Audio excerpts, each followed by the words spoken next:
welcome back to another edition of PD and P-Dubs Unscripted. And once again, we have another guest joining me here today, but he doesn't fit the criteria that Pastor Warren set off of being a Seinfeld and a Cubs fan. We have my good friend Peter Frank joining us here. Peter is a diehard White Sox fan. So, Peter, welcome. Thank you so much. It's so good to be here. And no, I'm definitely not a Cubs fan. That's good. You know, I was getting too much Cub love here lately on the podcast. Oh, yeah. And especially when they're winning, that's just not good. So yeah. So Peter and me, our history goes back quite a long time. Like we were talking at breakfast before we came to the studio that it's been about 30 years that we've known each other since we were about 8 years old. Yeah, I think it was 1993 when we moved and started going to St. Matthew, where you were a member. Right, yeah. So St. Matthew in Barrington, which is my home church where I grew up, and Peter joined about second grade time, and ever since then, we've been friends. Yeah, and we worked at the grocery store together for, 6 years at Jewel Osco. Yeah, we worked at Jewel for 6. Well, I mean, I was there 7 years altogether. Yeah, I left early. Right. And then, you went to Concordia, Mequon. I went to the Wright Concordia in River Forest. Yep, and we moved to St. Louis at the same time when you started seminary, and I started at CPH. Right. So, our lives have been kind of intertwined for a while that, feels like Peter follows me at times. I know. Yeah, now I'm at seminary a few years later than you, but that's all right. I bring some more wisdom to it. Bring more wisdom, yeah. So that's why I thought it'd be great to have Peter on. As he mentioned, he just is at the seminary right now, and he is, 2 weeks fresh off of his vicarage. Yeah.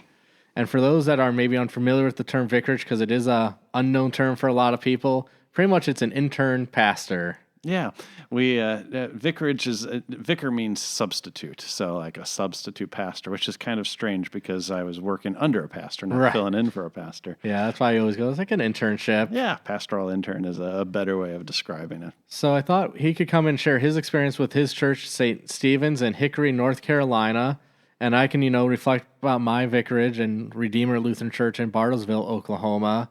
And that was 2009 and 2010 when I was in Oklahoma. Oh, my goodness. That's a long time ago. I know. So we thought it was just kind of fun because I know, when Call Day took place back in April, Pastor Warren, P-Dubs, and me, we talked about kind of our Call Day experiences and talking about the excitement. So I thought this would be a great kind of, in a sense, follow-up of talking about vicarage and experiences, things we learned and memories. And for Peter, they're fresh. For me, not as fresh. Yeah, that's 14 years ago now. Yeah, wow, it's a hard time, but yeah. So Peter and me, like I said, we went to St. Matthew together. We also, I remember doing VBS together, leading VBS classes. Yeah, we were co-teachers of third grade, and then kids. We liked the kids so much we ended up doing fourth grade the next year. Yeah, I remember we had the same kids for 2 years. I remember one year going to your house afterwards and filling up water balloons to get in a water fight. Oh, I with forgot the kind of. Because we were college age, I think, at that point. Yeah, I think we were in college. But I think it was like the high schoolers that were running the games out in the field at St. Matthew. We had to get a water fight with them, and we filled up a bunch of water balloons at your place. Oh, that was the highlight of every VBS for the water games. Right. And at St. Stephen's, they had one water day, which really cut it short for the kids because we did water almost every day. Yeah, we don't do as much water here, because I know this year what we tried to do, and there's videos of it, and it went, but it was a little chaotic, but doing Mentos in pop. Oh, boy. And we had these different things that were supposed to spray them in different ways. And I found out if you use Diet Pop, it doesn't stick or anything. Oh, because of the lack of sugar. So that was our VBS having that. But yeah, there's not as much water games. We did all sorts of water games at St. Matthew, though. I remember water balloon volleyball. Yep, that's what I was saying with the towel. Yeah, and that's... we would try not to use too many water balloons for the game so that we could throw them at each other afterwards. Right. And I think maybe at least because here we don't have that much green space. Yeah. So a lot of ours is I guess you could do out in the parking lot, but there's where people are parking, and so we're in the gym a lot. But where we do have a lot of our water fun is at our field day for our school. Oh, yeah. So that's, last week of school, we go to Oast Field here in Palatine, which is just up the street, like a 5-minute walk, and huge water fight always ensues at the end where, I got to make sure I take everything out of my pockets, and we get those huge, kind of giant syringes, and each of the kids, and everybody gets those. Everybody gets one. Oh, and so that's what we use to squirt and spray each other, and Got to be careful. It's a little slick out there. Oh yeah, well, it's better on grass than on the concrete. Yeah, because Fun. did you have a field day at St. Stephen's? Yeah, that was one of their last days. They had 12 different stations, and there's a lot of water games. They had like a duck, duck, goose kind of water game. So our two oldest kids, Sawyer and Melody, were part of that, and so we got to follow them around. And Everett, our little baby, he just watched. Okay. But they got really wet during the games, and then the last thing, they had a fire truck come and pull up next to the green field and just shoot out their hose for about 5 minutes straight. Okay. And so if you didn't get wet enough during the games, you got soaked by the fire hose if you wanted to. Right. You could avoid it. And I've seen that before because I remember a few years ago I was at my parents' house, and if you remember, Peter, well, he's a firefighter, retired, but there's also the elementary school right by my parents' house. Yeah. And so the Fox Shore Grove Fire Department, I remember coming back because we were actually visiting my dad at work because my youngest nephew, we took him to go see my dad at work so he could see the fire trucks up close because dad was getting ready to retire. And we figured that was kind of one of the last easy chances for Leo to go and see fire trucks. And when we were coming home, they had one of the engines there on Old Hunt there by where I grew up, and it was just spraying from the top out onto the field for the kids. That's awesome. I think that's such a great thing for them to do for the community and just Right. It gets them wet. That's what they're looking for. Yeah, because I know at our field day they have like volleyball, they have like I think spike ball and other different games. I know this year I pretty much stuck by the kickball game with the middle school kids, so like the different grades. So I was playing kickball most of the time. Oh yeah, that was the big recess thing at St. Stephen's. So I always played kickball, and yeah, I'd walk across the field to go home for lunch and try to avoid getting hit by a kickball. But yeah, kickball's a fun one. You know, it's a little bit of, gets that baseball in me. You know, That's a little bit of playing baseball. But yeah, so maybe we can talk a little bit about Vicarage. Like, I don't know where you want to start. If it's like a memory or like something you learn. Yeah, well, I think first off, Vicarage is just a very surreal experience because you really don't have anything like that in the rest of a ministry, because you go away for 1 year and 1 year only, and you're expected to just really commit to a place. And our director told us, he's like, unpack your boxes, set up your office, set up your house, just be part of the congregation. And that was probably the best aspect of Vicarage, was becoming part of the congregation because the people showed us so much love. And so it became home for us for a year. And the goal of Vicarage is to really take what you've learned in the first 2 years of seminary, put it into practice, find out where you have some areas of growth, and then come back to seminary for your fourth year to work on that. Right. And even I think, too, part of that comeback for your fourth year is like things that came up on your Vicarage that weren't maybe discussed in a class, you could bring up in a classroom saying, being like, hey, how would you handle this? Exactly. Because, yeah, like I enjoy my time at the seminary, good group of friends, enjoyed a lot of my classes, some not as much, maybe depending on the topic.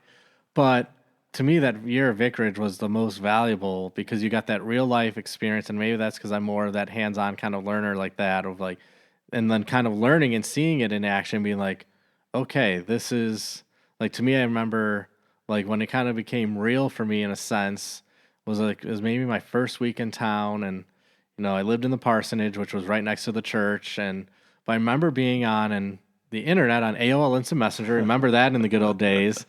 I was like, what was Peter's screen name? I can't even remember. Was it Ogre or something? Oh, Ogres Are Onions. Yeah, from Shrek. Yeah, mine was Trisock 1313 because of my love of the socks and Ozzy Ian.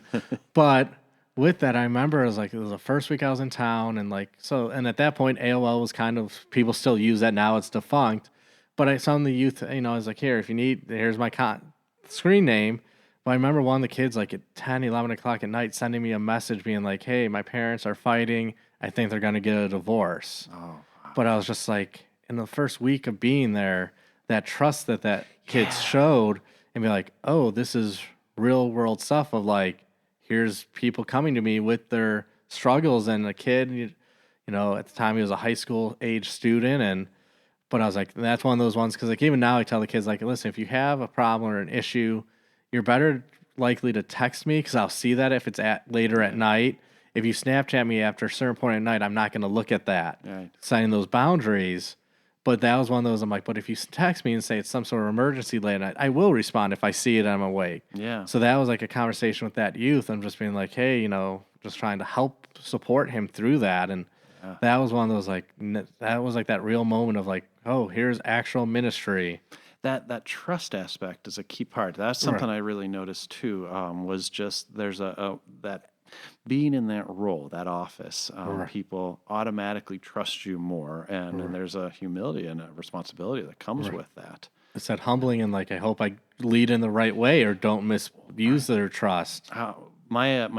My day off was Thursday, and the pastor's days off was Fridays. And so on Fridays, I got to basically be the pastor for anything that came up. And there was a Friday pretty early on where a family, the family was a member or were members, but his dad was not.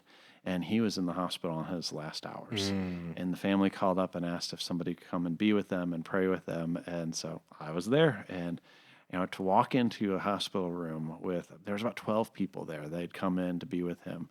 And they were eager for me to be there and to share God's love with them and to talk about the hope of the resurrection. Like, what a wonderful opportunity to share Jesus, but also humbling and scary Because because did you know the family that well at that point? no, I only recognized them from church. I didn't. And that's one of those hard things of like going to visit somebody in the hospital when you don't really know them. Because I think how I would be in the hospital, I've only had one overnight stay in the hospital, and you're not in the greatest of moods. No. I don't really want to see anybody, but like I think back to, and I don't know if the seminary's changed this, but like we had the institutional module and Yeah. cross cultural.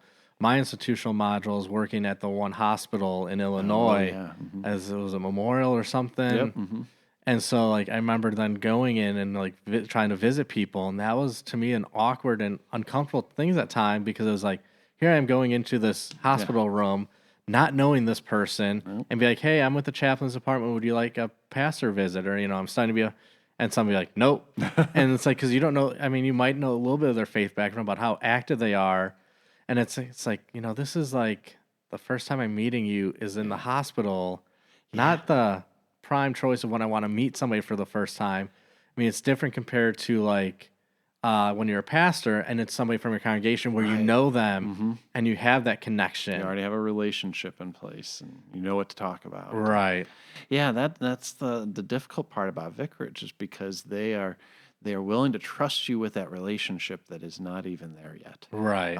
But that's where that vicar term comes in. You're a substitute, not just substitute pastor, but you're in the place of Christ. Right. You're by his authority coming in and sharing his love. And like I said, humbling, but also just what an opportunity, because that's when people need Jesus most, and they need to hear his love and his mercy, and you get to be the one to provide that. Right. And like there was all those stories like too I think of like that will always stand out to me from my vicarage was I remember it was probably first month or so and down in Oklahoma, and like we had a member who was nearing her end of life, and they lived just down the street from me, but I didn't know exactly where because I was new and never visited them at their home. I think I visited her in the hospital, which set off a bad string of like the first like 4 or 5 people I visited in the hospital died not that long after.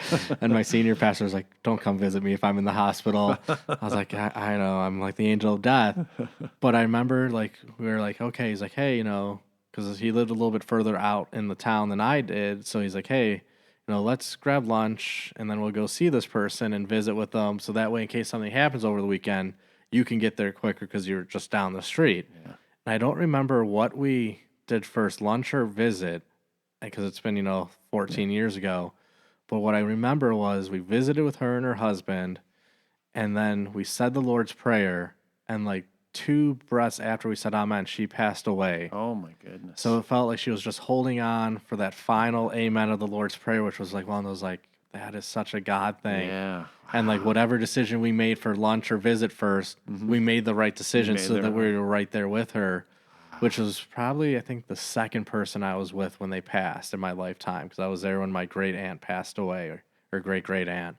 But so with her, and then the other story, like visiting somebody in the hospital, we had another member, elderly couple, and they would be like pretty much in the church, sneaking towards the beginning of the service, sit in the back and leave. Oh, so you barely got any kind of any talk and connection with them. And even when we did the like luncheon for his wife, he's like, I've never been in this part of like the church, which was like where we kind of had meals and Bible studies. But I remember like going to visit with them the first time and talking, getting to know each other, even though like it was probably May, June, so like well Near into the end. near the end. And of course, with me, I'm sure with you, sometimes baseball comes up and talking White Sox, Yep. and they were Cubs fans. Oh boy. But which is all good, I can get along with Cubs fans. Jesus still loves them. Jesus still loves them. But I remember calling like, hey, I'm gonna come to the hospital to see you guys. And I remember like one of his family members or something saying the next day or something when I talked to him later, like he made sure to put on his Cubs jacket because he knew I was coming just to kind of joke around. Oh, my And I was goodness. like, in the midst of this guy's wife passing away, he still was wanting to do that. I'm like, what an awesome thing. And I remember going and to his house to watch a Cubs Sox game with him later, not too long after that. But it's just that, like, I don't know, like, if I have a wife and she was dying, I don't think I'd be there to mess with the vicar of like putting on a Sox jacket just because he's a Cubs fan. I think it just shows the love of Christ shining through his church. Right. And that was the thing that as I go, being here back in the Chicago area, visiting St. Matthew, coming from Hickory, being in St. Louis now, it's still just one family of believers, no matter where you are.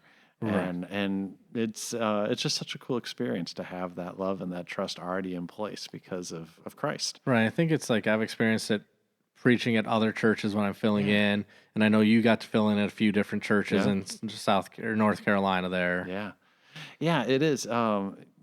Just going from place to place, you realize that thing that binds us all together is Christ.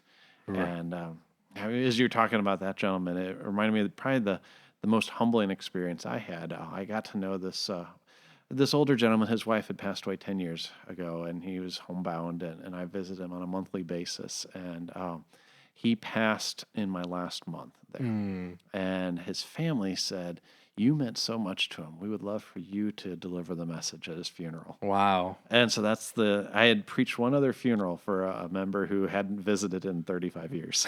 So nobody knew him. And they're like, oh, that's a good one for the vicar to do. Right. But this was a funeral message for somebody I knew and had gotten to have an actual relationship, not an inherent relationship. And just how humbling that was that the family would allow me to be there at that most important moment. Right. And, and it might sound weird, but that's almost like a joy of ministry. Oh, absolutely. Like, yes, you mourn that person, but it's like, what an honor it is to celebrate this person's life. And the life that they will have in the resurrection. Right. Like that is the best part of ministry, is to give people that hope. Right. And remind them of what Jesus has done for them. And that's what I've told people in the past too. Like, I've done funerals for the funeral home when they've wanted a Lutheran pastor. And I've done for people I know. It's almost harder to preach a funeral for somebody I don't know, especially if I don't get a lot of information from the family. Because even though it was probably the hardest, but it was almost the easiest funeral sermon I ever did was for Ma, which is my grandma. Like, I had all those memories of 36 years with Ma. And so I had all that, but it was also hard because it was my grandmother who I knew that well for 36 years. But I had those stories, and like even the family, like reaching out to like my siblings and my parents, and even my nieces and nephew, because I remember my niece had something, and I shared what she wrote, and I mean that was a graveside, but it's still one of those like, okay, this is easy because like I have all this stuff I can share, but still like I'm also trying to comfort myself, Right. Because it's my own loved one that I'm mourning. Yeah. That's a tough situation. I haven't been there yet. But I'm sure like you can experience that with that first person you said you did the funeral for where you probably didn't know much about. Yeah, right. And it's almost feels like a more generic that it's like, I always look at him like it's preach Christ, that Christ loved that person, and also that he is here to comfort you in this time of loss. Yeah. And those are the two consistent messages, and reminding people of the faith they received at their baptism. And that's something that's, even if you didn't know the person, you knew that Jesus was present then, working in them. And he was there for those that are mourning their loss. Yeah, he's there to comfort them, and it's an opportunity to share the gospel with people who may not hear it anywhere else. That's what they say about weddings and funerals. That you got a captive audience, and that's why I always make sure to proclaim Christ. And at funerals, they might actually be listening, too. Right. But yeah, because I mean, there's been times where I've gone to some funerals that are not Lutheran, and I'm just like... I'm like, where's Jesus? Yeah. Where's Jesus? Like, I get it. This person's an awesome person, great person. but where's Jesus in all Right. this? Yeah, I'm like, he's I need some Jesus. he's the one that you need to be hearing about on that day. Right. Yeah. But yeah, it's as I think about Vicarage, I think those opportunities to be part of people's lives were key, to grow and develop. And my biggest struggle has to do with that, the lack of that. And we've talked about confirmation class. I know you've done a little work on A little bit, confirmation, a little bit. a little academic degree and stuff like that. Something like that. Yeah, but it was hard to be part of confirmation without that relationship in place because that's so key with youth. Is Right. I think it takes longer for Right. youth in general to trust somebody in that spot. right. And like, 'cause I want to say it was at my first church because they always had vicars up until I came, but they were kind of like, it was almost hard to get handle with the vicar because like they would love them, Yep. but it's like it takes so much time to get used to them. Yeah. And then once you kind of get used to them and comfortable, boom, they're And they gone. leave. Yeah. And that's what's so weird about that 1 year experience is that you are walking in the steps of the people before you, but for certain people like youth, they that relationship doesn't carry over, that trust doesn't carry over. Where some of the adults will recognize you in that role. The youth they're much more about the individual and the people, Right. and that was probably the struggle for me is that they didn't trust me, they weren't willing to share with me right away. And obviously, and two, that's probably a difference too, being, in your mid 30s when you're on Right. Vicarage. I was in my mid 20s. Yeah. So- Well, and you've always been able to connect with youth and young adults. Like that's just a gift of yours, Well, and thank you. not a gift of mine. I've always been able to connect with the older adults. And you're very organized, A little bit. a little bit there. But yeah, but I think that too played a role into that different relationship because I was more closer to their age. Yeah. Not saying that you didn't do a good job of it, but it's that idea of like you can relate. Because even now, like there's things I'm like, I don't know what they're talking about. And the kids sometimes, because, I'm further removed from that. Like, Yeah. because, it's like dawned on me this year that, I've said it a few other times, but I was like, I've been out of high school 20 years. Yeah. That's long, feels like a long time. I mean, I know some listeners are like, 20 years is nothing. But like as a kid, you're like, 20 years out of high school. Oh, yeah. That's a long time from now. Oh yeah. And I know for me, like the confirmation students are just a couple years older than my kids, and so Right. I'm much more in that dad mode, Right. than in a friend or buddy kind of mode. Right. It's that different role. And Yeah. it's that balancing act of where you want to, in a sense, be a friend, but not too much of a friend, where they trust you and respect you and don't take advantage of you. So it's that fine balancing act because you want them to be able to build that trust and be able to come to you. Mm-hmm. And I hope that when I'm a pastor, I'm able to do that because I'll be there longer. Right. And it won't necessarily be as a friend, but as their pastor. Right. And like you do right now, as their pastor here, you Right. are able to build that relationship. Right. Have that, it's been 7 years here at Emmanuel. Yeah. But then being open, being like, here is ways to get in contact with me. Right. Mm-hmm. Because kids, that's where they're at. Yeah. Yeah, it's so immediate that you need to be available when they need you. And it's not schedule a meeting with me next week. Right. And it's not like the devil attacks and gives them hard times On a schedule. Yeah, on a 9 to 5 like business hour type deal. Right. Huh? It can fluctuate, and being willing to be open. And I know we've kind of talked about that, and that's one of the things too. I think for like that you learn on Vicarage and even as a pastor is like the flexibility of your schedule. Yeah. It can't be super duper rigid. Yeah. That was one of the themes of my vicarage. My supervisor, Pastor Dave, I made the mistake of telling him at the beginning that I don't mind being in uncomfortable situations because that's when you grow. So he made it his goal to make me as uncomfortable as possible throughout vicarage, and then I was able to gain some flexibility that way. Know that to expect the unexpected and to, Right. He'd be willing to pivot when you needed to pivot and then drop things to go work on something else or not work on something else, go visit somebody at the right time. Right. Or even because I don't know what your policy, but my policy is my door's pretty much open all the time. Oh, yeah. I mean, unless I'm editing a podcast because I want to try to be quiet because I'm paying attention or a private phone call or something. Right, yeah. But even that, which is fine. I'm great with it having it open, but it invites people to come in. Yep.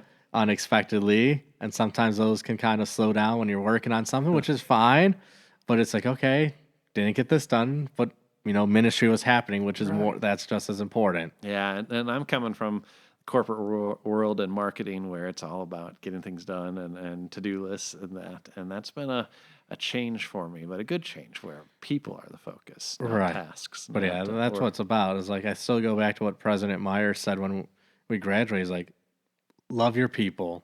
That's what it's all about, guys. Is like just love your people.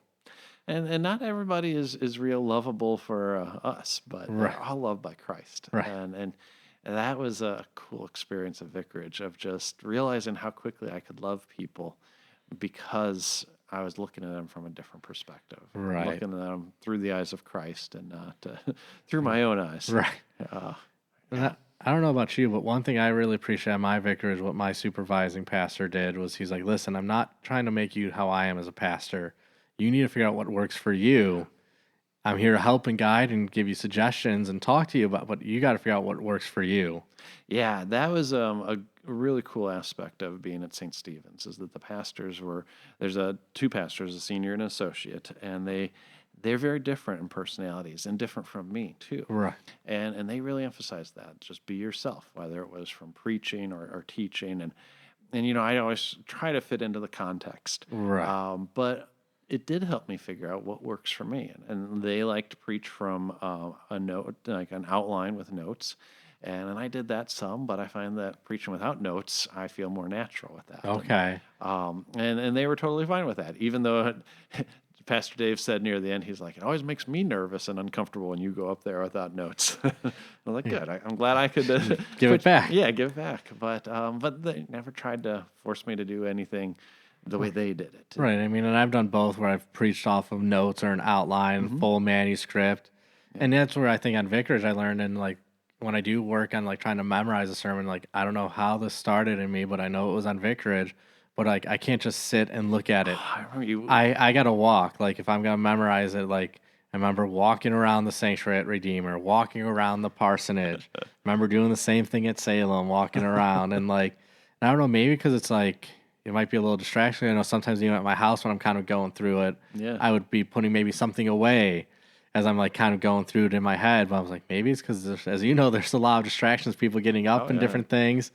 But yeah, so that was something like, I'm like, I just can't sit in a chair and memorize. Well, I like to go and preach, or like practice from where I'm going to preach, because you get that kind of spatial memory as you do it. And I find that I look in the same spots or at the same people, or when I'm practicing, I think, okay, I know who's going to be sitting over there, and they need to hear this point. And yeah, it really gives you a chance to connect. Yeah, and I've done that too, where I preach from where I know I'm going to preach, and like when I do that here at Emmanuel, like I just have all the lights out in the sanctuary, not turn anything on, which is kind of a cool, kind of calming, like just in the dark a little bit.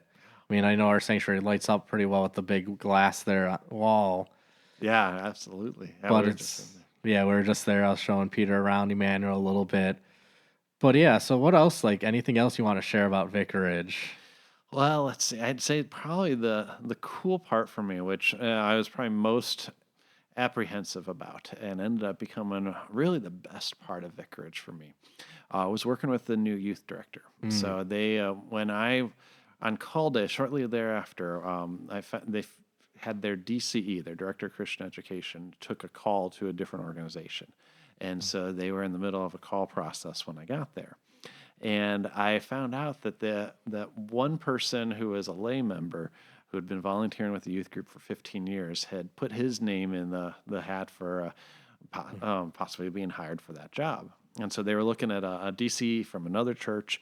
They were possibly going to call a pastor to serve in that role, or this layperson. So 3 very different kind of backgrounds. Right. And depending on who it was, I would likely be sharing an office with them, which for me, I've never shared an office with anybody. Right. I don't like my space.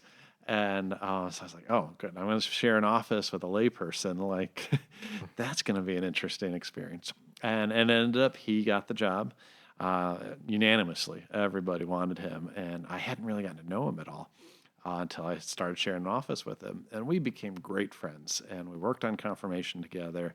We did all sorts of things together. And he hadn't been theologically trained, but he had the relationship with the kids. And so we made a great pair working together. Kind of, in a sense, filling in where the other is maybe lacking a little bit. Exactly. Yeah, that would be like, in my time as a vicar and as a pastor, I've never had to share my office with anybody, which is because, I mean, I know how I like to work. Like, I like my music on quietly, and I like somewhat neat, organized on my desk. Like, I mean, there's a lot of stuff in my office, some VBS stuff, but like my workspace is pretty organized, pretty neat. Yeah. And even with all the stuff I do have, I kind of know where everything generally is. But it's just that, like, yeah, I like my kind of space. And Yeah. And so to work with Randall and to develop that relationship, like that was a highlight because we got to be really close. His family invited my family out for vacation at the Outer Banks, and okay. and he just they showed so much love to my kids. They just adore Randall, and so just that relationship that was formed when it was something I was very nervous about. It just shows how the Lord's working and Right. putting the right people in the right time and right place. God was at work, and knowing you would be the right person to be there at that time to make that transition with Randall. Right, yeah. And so because I was able to teach him things that he needed to learn, and the pastors there, and it's a big congregation, so they were always going one place or the other, and so he got focused attention, and I got to learn from him and how to interact with the youth, and it was just a great experience. So that's one of the main takeaways, and now I like to joke with Randall that when I end up at a congregation, I'll be hiring him on as my youth director. Yeah. Although I did say we probably wouldn't share an office then. You sure about that? It not- worked. It worked well the first time. Yeah. When we left, he jokingly talked about this for the next vicar, so I took care of it for him. I took some blue masking tape and did a line through the office. So it's kind of like a sitcom. Yeah, divided up exactly. the room. But I made sure that the new vicar didn't get that much space. So Do you know the new vicar?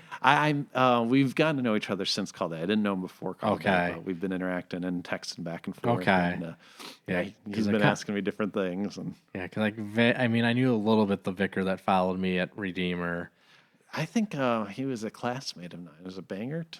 Well, Luke Walters, but yeah, he married. His wife is Yeah, that's right. Because Pastor Amanda. Bangert was my fieldwork supervisor for part of the time. Because originally it was Pastor Schultz, because they were tag team. They were associate senior pastor there at Emmanuel, Washington, Missouri. But yeah, so Luke was the one who followed me there. Yeah, and I think Pastor Bangert is related to friends of ours from our church in St. Louis, Salem. Okay. And so I got to see Luke at one of their family parties one time. Okay. Yeah, and Luke's a great guy. Yeah, I mean, I knew who he was. I think we had a few interactions, but kind of like you're saying, we talked a little bit more after questions. But like, you think about those relationships you form. That is like one of the hardest things is when you do leave. Whether it is Vicarage or a church, because you got a new call somewhere. But like another humbling I had, I remember one of the last sermons that I preached there, which was funny because like my last pretty much thing I did at my Vicarage congregation in Oklahoma was the NYG in 2010 in New Orleans. Oh, wow. Like I came back and like 2 or 3 days later I was gone. So that was like the last thing, and like kind of that service was a kind of a recap, and I was kind of talking about the messages at the youth gathering.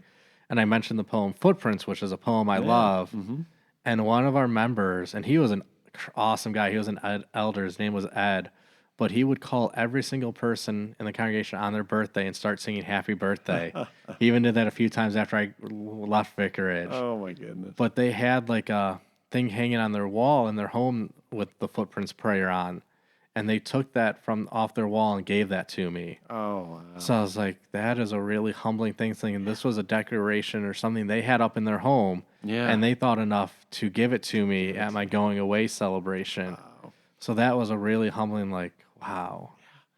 You mentioned going away celebrations. That they did some big party for us, and everybody's super generous. But the hard part about leaving was our kids. Like my wife Laura, she's a school teacher, and so she had been teaching at the same school in St. Louis for 15 years. So my kids had been there their entire lives, and so when we told them that we were asking for a vicarage out of state, they weren't too excited about it. And Sawyer had just finished up third grade, Melody had just finished up kindergarten, and so they didn't really want to move to North Carolina. Everett wasn't born yet when we left. He probably did not want to leave. That's all he knew was North Carolina. Right.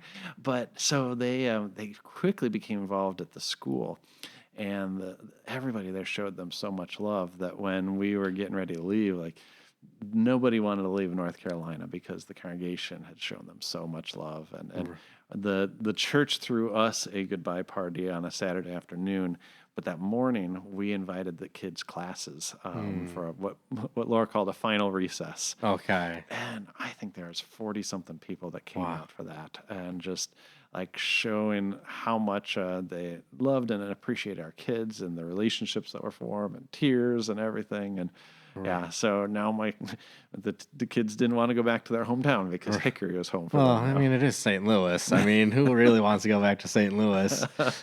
Careful there. That's home. That's also a home for us now. But Yeah, I mean, I was there for 3 years living in St. Louis and St. Louis area for like 7 altogether. yeah. But, it's not Chicago. Yeah. It's not nearly as much traffic. That is true. Or Cubs fans. Yeah. Yeah. But, yeah, so any kind of thoughts as we wrap up here? Well, I think, at least, especially for your listeners and at this congregation, I think just remembering that your church workers are there to share the love of Christ, and yet you can share that same love of Christ for them, and by taking care of them. And I know from the stories you've shared, your congregation loves you and cares for you in that Yeah, same I'm way. very blessed to be serving here. But what we found at St. Stephen's, which is just such a wonderful witness to other people, is that it wasn't just us that they welcomed. New members came throughout our time there, and they felt that same love. And I think vicars can get spoiled, and pastors can get spoiled too, because everybody knows who they are. Right. But the more you can share that love of Christ with new people as they come in, it's just a wonderful way to build up your community and multiply from there, because it makes people excited to come to worship and then to invite other people and invite their one. Right. We've talked about Yeah, that. we talked about that. Yep, and sharing that love, it's just it shows you are truly the family of Christ. Right. And Vicarage was just all of that in a very small amount of time. I felt that at our home congregation for sure in St. Louis, and certainly feel that here at St. Matthew and Barrington. But to have that in one compact year and to witness how that congregation loves people, it just changed how I approach ministry in the future, and just making sure that permeates everything you do. Right, and as you'll find out even more in the future, like, it is an amazing job being a pastor. I love what I do, even when things aren't the greatest, or when you're struggling, or when there are difficult times going on. But it's still an amazing thing, and it is all about, like I said, what President Meyer said: just love your people.